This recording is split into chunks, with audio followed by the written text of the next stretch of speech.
Hello and welcome back to Hollowponds Solo Sagas, where we are continuing our adventures within the Noxian Expanse, playing Machine Gods of the Noxian Expanse by Blackoath Entertainment and Alex T Game.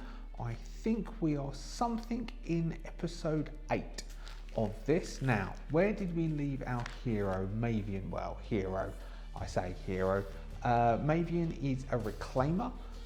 Which is a person who has an affinity with the old worlds. The world of the Noxian Expanse is post-apocalyptic. It's a feudal post-apocalyptic game. We are exploring the wastelands with our solo reclaimer, who is Mavian, who is a knight of sorts and has an affinity with technology, and is good at reclaiming technology and taking it back to the main citadels to present to the machine gods, or the artificial constructs, the AIs. Now, Mavian, whilst exploring a ruin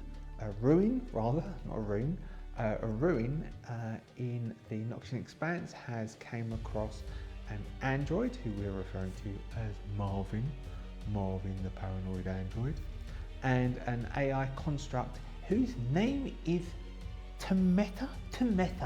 And Temeta is piggybacking on the back of Marvin at the moment. And so we had set up camp on our first day travelling across the Expanse. We came out of the ruins, and Temeta would like to be taken to one of the citadels, so as Temeta can merge with one of the AI constructs. Temeta is like a minor AI, so a smaller construct. We're pushing the bounds to say that a construct of any form could be held within Marvin's mainframe, but we don't know how good the storage is, we don't know how good the technology is at that point. It is possible, who knows? And so we were travelling across, and we had just explored our first set of sections, and we had decided to set camp. So for the first day, we did some traveling, we did some foraging and hunting, we explored this impasse because the AI said that there might be something up there, but we couldn't find anything, and then we set camp. Now, during setting camp, we decided to roll for an event, and what we got was a scout android will come across us, so will encounter us. Now, just before we began, I was starting to think about, so one of the things is it's windy, and what it said about being windy was that ranged attacks would be difficult, and communication, so spoken communication, would be difficult because of the wind. And then I started thinking about the construct, Marvin, and might it have some form of defense? And so I thought, yes, it might have a ranged defense as some way of shooting something. So we will give, and then I started looking up the possible opponent, which would be an android of some kind. And within the rulebook, Machine Gods of the Noxian Expanse, which is really nice. So whereas I made lots of comments about Across 1,000 Dead Worlds and the lack of an index, this is much easier to find stuff in. We have an index of tables at the back, we have various different indexes, and it's much easier to actually find information. So for instance, I decided that the android that has will encounter us will use the Guardian Servitor from within the book as the opponent that we'll go against. Now, the Guardian Servitor just so happens to have 2 attacks, a ballistic shot and an energy blast. So the ballistic shot has a d6 damage. So what I've given Marvin will have a ballistic shot type weapon which does a d6 damage, and we will give it a usage dice at this point of a d8. So every time we have a combat, we'll roll the usage dice, and if the usage dice goes out, then Marvin is out of ammunition, and so Marvin can't use that anymore. Now, rather than complicate things and make Marvin an additional person, what I thought was we could do it as though it's the wolf in Daggerheart, or the bird in Coriolis, for Mavian to use the ranged attack of Marvin will take up Mavians go in the initiative order. And that way we aren't increasing the number, so with action, so resources, handling the resources being Mavian's actions, we're not giving Mavian an additional action. Mavian still only gets the single action in dealing with the combat. So we will have that. Mavian will have set up camp, and Mavian will be settling down with Marvin keeping watch, and so we can use Marvin keeping watch to see if Marvin can spot the servitor, but we will use it as a check. So maybe we'll say an intelligence check, so we'll have it as an intelligence check for Mavian, but Mavian is sleeping. The Guardian Servitor has a dexterity of hard, which means we need to do a check against a hard dexterity with Mavian's +1 intelligence, which would give us a target number of 14. So we need to roll 13s to be spotted, otherwise the servitor will do an automatic attack, like as though it don't get surprised. So we technically get a 12, which means that we fail to be awoken, which means it gets surprise. Now, if we look up how surprise works, we would say, so it gets to come in really close and it gets to do an attack against, so it would attack probably Marvin, but we'll count that as being an attack against Mavian, and Mavian having to dodge it, Mavian having, so it would shoot, wouldn't it? It would come in close enough to shoot. We will do a roll to see what type of attack it does, which is, where's that? That's the purple little tag. So we roll a d10. On a 1 to 6 is a standard attack. On a 7 and 8, 7, 8, 9, 10 is a special attack. So it's going to do a special attack. So it will use a blast. It's going to attempt to do a special attack, which is an energy blast, which is a d6 +2, and it's going to attempt to shoot at Mavian. Even though Mavian is asleep, technically we can say that Marvin will say, "Watch out, we're being attacked," just in case you wanted to know. But it isn't easy, so it is easy to defend against. We have a dex of 13, which gives us a +1 with an easy, which is a 10. We will shift it up because Mavian is asleep, which means we've got a 12. So Mavian, he wakes up all of a start. We're in a, so the wind is blowing hard. Marvin has noticed that the servitor has, so what should we describe the servitor as? The servitor is, have you seen, what's the ones with the cities? The cities that travel around and attack, and there's a half-man android who's got a Scottish accent. I can't remember what it's called. If you remember what it's called, it's a young adult sci-fi novel, which I've read. And then they made a film of it, which is not quite as good as a sci-fi novel, but it often isn't. And I can't remember what it's called, but it's about London, which has been put onto this big floating bed thing, and they roams around the wastelands trying to scavenge other cities and devouring other cities. It's quite good. I mean, unrealistic premise, but quite a good film. So this servitor is a half metal, half organic. It survived the wastelands. There's not much of the organic left. It's covered in pitted and rusted, and as it approaches, it's just the firing up of the energy blast, the whir of the plasma, and the slight glow as it raises its right arm, aiming at the sleeping form of Mavian in Mavian's bedroll. Is what catches Marvin's attention, and Marvin shouts out, "Watch out!" as a blast comes into the camp, the small makeshift camp. There's what was a fire which has gone out in the middle of the night. Mavian is wrapped up in their bedroll.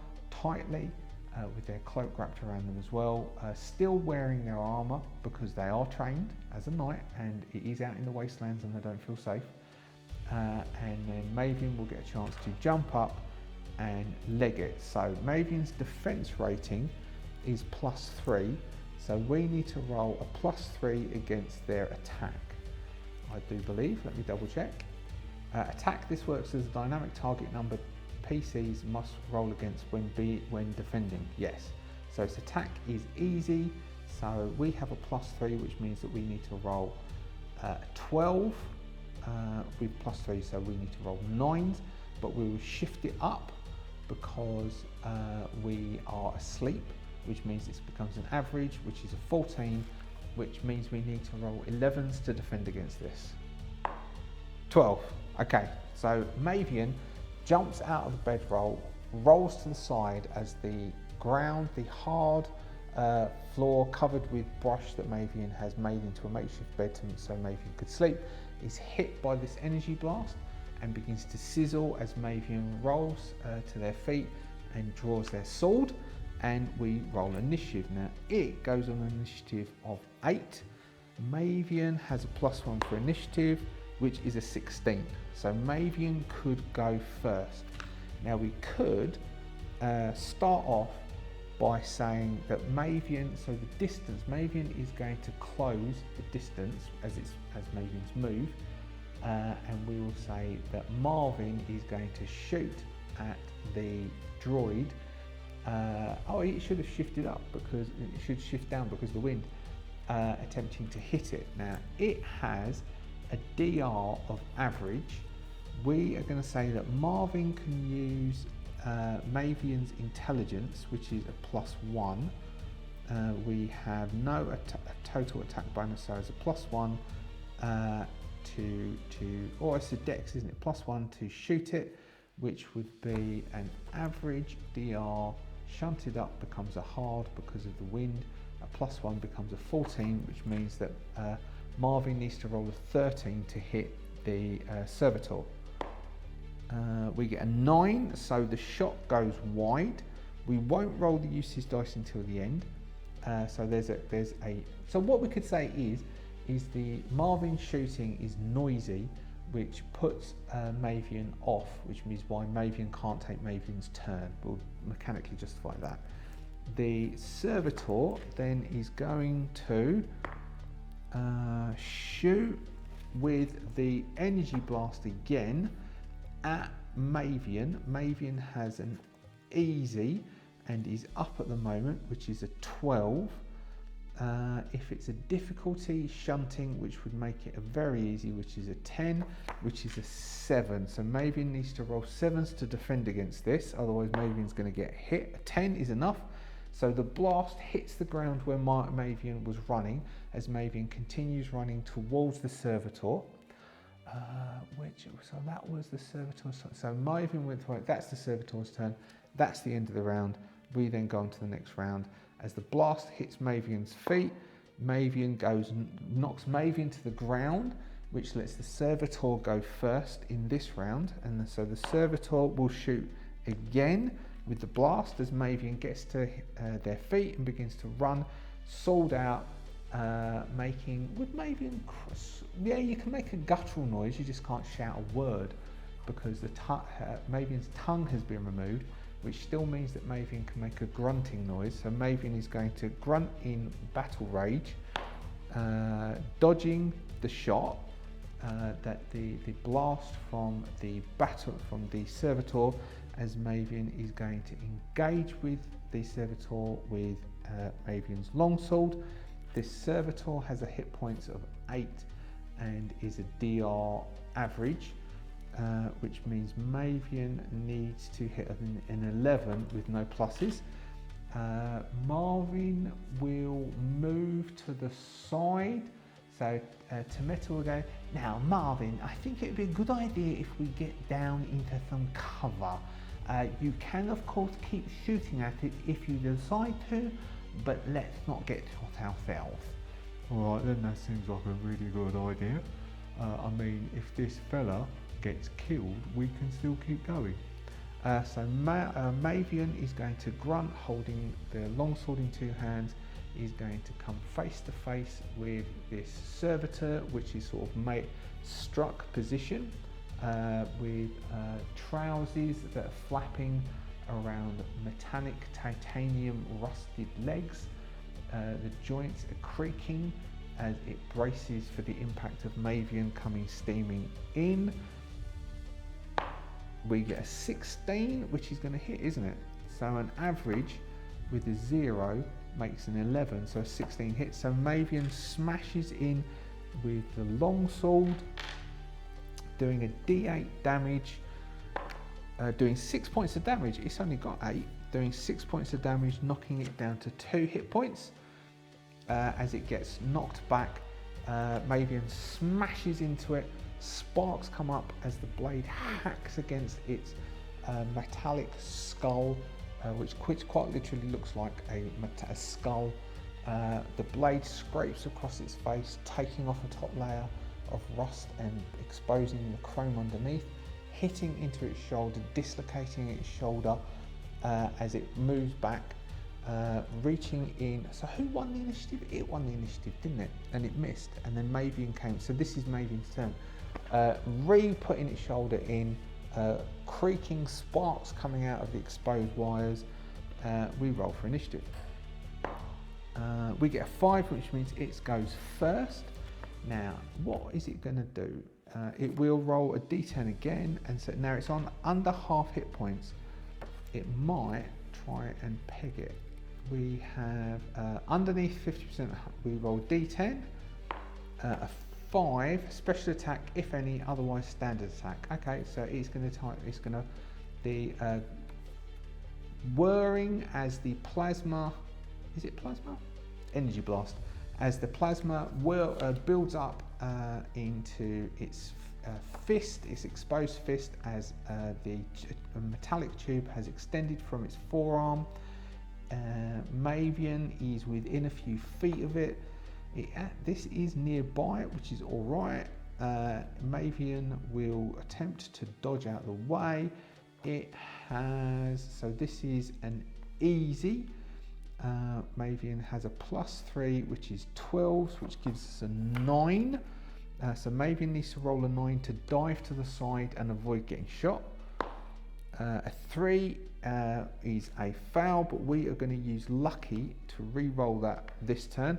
So Mavian goes to dive to the left and then changes their mind, yes, and dives to the right, just as the ground of where Mavian was standing is glassified as the energy blast hits it, cracking the top layer of the soil.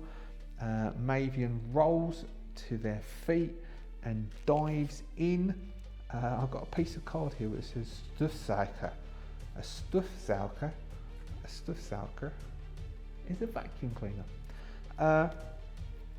And he's going to, now we could let Marvin take a shot at it, but that might take away from Mavian's first time actually beating something, because it's only on 2 hit points. So Mavian is going to try and smash into it. It's got an average, which would, against the 0, means that Mavian needs to roll 11s. A 17 is a massive hit. It's got 2 hit points left. We do 4 hit points. So Mavian dives into it, pushing the blade tip underneath its rib cage, piercing the decaying flesh that is covering its foam, and what would it wear? It would be wearing ancient tattered dungarees or uniform, a combat uniform, ancient tattered combat uniform, piercing and pushing up.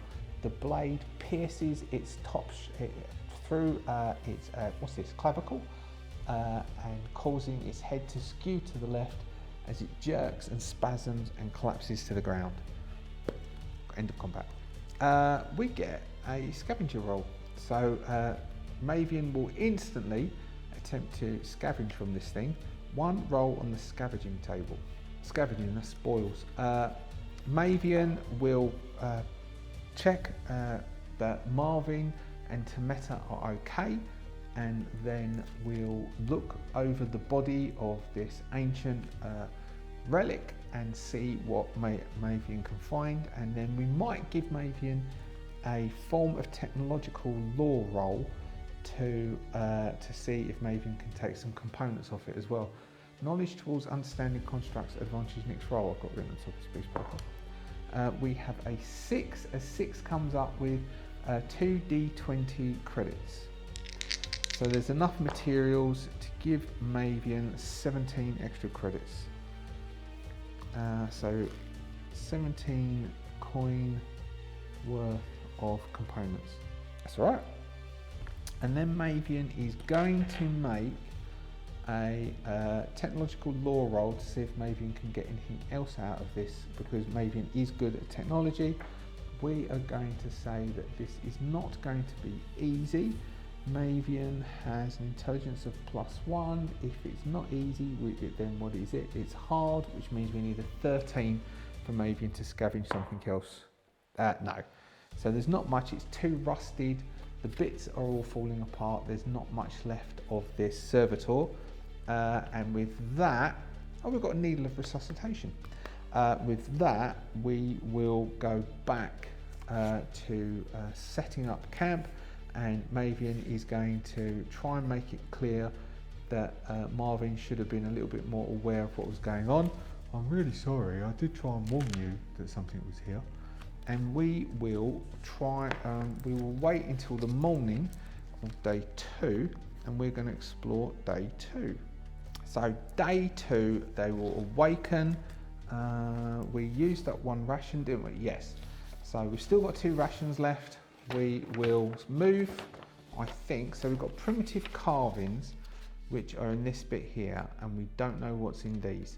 So we will, in the morning, we will make sure that Marvin's okay, clean the dust off of Marvin.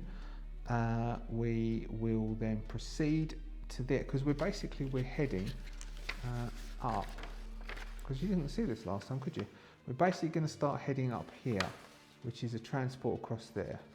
So we're going to try heading up to this part here and see if we can get off the edge of this map. Then we will say that the citadel is somewhere around there, and that Mavian can then deliver into the citadel, and we can maybe explore the citadel a bit and see what happens in the citadel. All depends where, because I'm thinking this would be maybe a 10 or 12 episode sort of short run series, which means that we're already on 8 at the moment. So our exploration process, oh, that was a bit loud. Exploring the wastelands process is that we will move into each bit, and when you enter a new square, you must determine its weather. So first off, what is the weather conditions of today as we move into this section?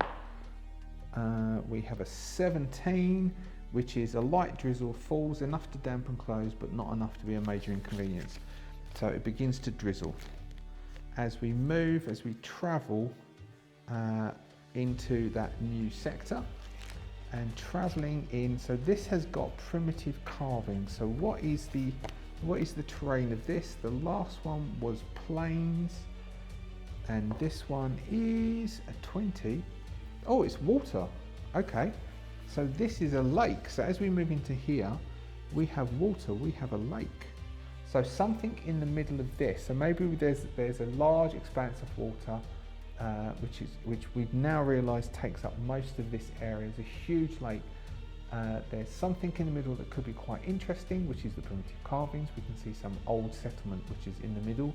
Maybe there was a reservoir here or something and it's been flooded, or maybe something flooded this area. We don't know what's in the water.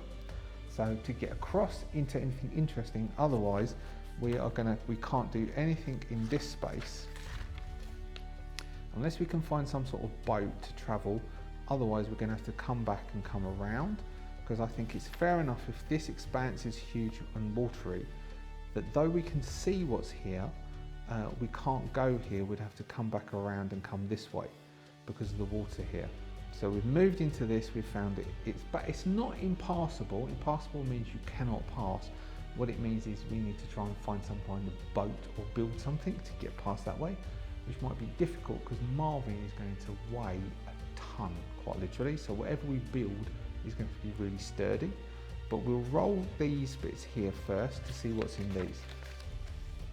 So for each one, we will do a point of interest. So the point of interest to the west is a 6, which is it's impassable. To the north, that we can see, is there's a settlement. And then we've got to the east. I think what we said to the east was we would make the east impassable as well, which basically says to me, so I do remember that last session what we said was that we would make the impassable wall come up. So what we've just randomly, so this impassable wall comes out, this is the expanse of water, there's a settlement here, we've got this impassable part here, so it might loop around and just come out, this wall might come across here, or it might just end here, we don't know. So we've come into this bit here, we need to roll an exploration event before we progress further, but we could come back round, explore this tomb and see if we can ziggurat, and see if we can come around up this way to get over here, or we're going to have to try and get across this water to get to this little settlement, but we might want to bypass the settlement anyway. This might be a fishing settlement because it's so close to this water, but we'd need to come up around here. So we will, before we do anything else, we will roll our exploration event. How long have we been going for? Been going for about, I think about half hour. So as I said, as you probably hear from the echo, I am still in Belgium at this point. I'm just trying to do more than one recording, so as there's enough for when we transition back to Australia that I can then, I don't know where we'll be staying. Basically at the moment, technically speaking, even though we rent a place in Belgium, because we're going back to Australia, we don't have anywhere in Australia, so we're technically homeless. We're going to probably find some short-term place and then try and find somewhere. So this is hard to edit here, and uploading takes forever. But anyway, enough of my chaos. Exploration event. D20 exploration event. 4, nothing of interest happens. So we are at the edge of that water. Nothing of interest happens. Now, we might leave it there actually. That's quite a cool place, because what we're leaving it as we're leaving, that's all right. Now what are we going to do? That gives me time to think actually. So then maybe, so I will write notes. So we've got, we can build a boat. We can maybe find a way round if possible, but that would be very hard. Or we can come back round and see if we can find another way north, but there might not be one. Because we've got that impassable and impassable, there may not be a way around unless we come all the way down. Unless we come down here and there's a way round up this way, or coming round this way. This might be, because there's an impassable here, we enrolled an impassable, so there's an impassable here, we rolled an impassable there, we said we're going to carry it up there, we rolled impassable there. That suggests to me that we're in some sort of crack. So to find our way up, there might be something over here to get up, so as we can come up here to go to our illustrious city. Otherwise, we're going to have to come all the way down here and see if we can find a way round, or a way up, or a crack in between to come up through that way. So we can build a boat and get across that water, or we can find a way around. Now building a boat is going to be difficult. Or we're going to find a way round that water, which is very difficult, or retreat back the way we came and find a new way around. I mean, there must be a way into here, otherwise how did Maven get here in the first place? And that there is a very brief Machine Gods of the Noxian Expanse. Very brief, do apologise, I don't know how much that will be once, because there's some silence as I look stuff up. But that's it. Machine Gods and Noxian Expanse. Thank you so much for watching this short episode. If you are a subscriber, thank you very much for being a subscriber. If you are not yet a subscriber, do consider subscribing. We play lots of solo games on this channel, and I write stuff. If you are a member of the Adventurers Guild, thank you so much for all of your support. Hopefully you're enjoying the podcast I've begun ages ago, putting out your time. But in my time, I think we've done 3 episodes so far. Hopefully you're enjoying that, and the early doors gets early access to these videos, and the superfan thank you get the podcast and the members' comments that I've been putting up in members' posts. And that's about it really. Thank you so much. I shall see you next week for hopefully a longer session of Machine Gods, the Noxian Expanse. So yeah.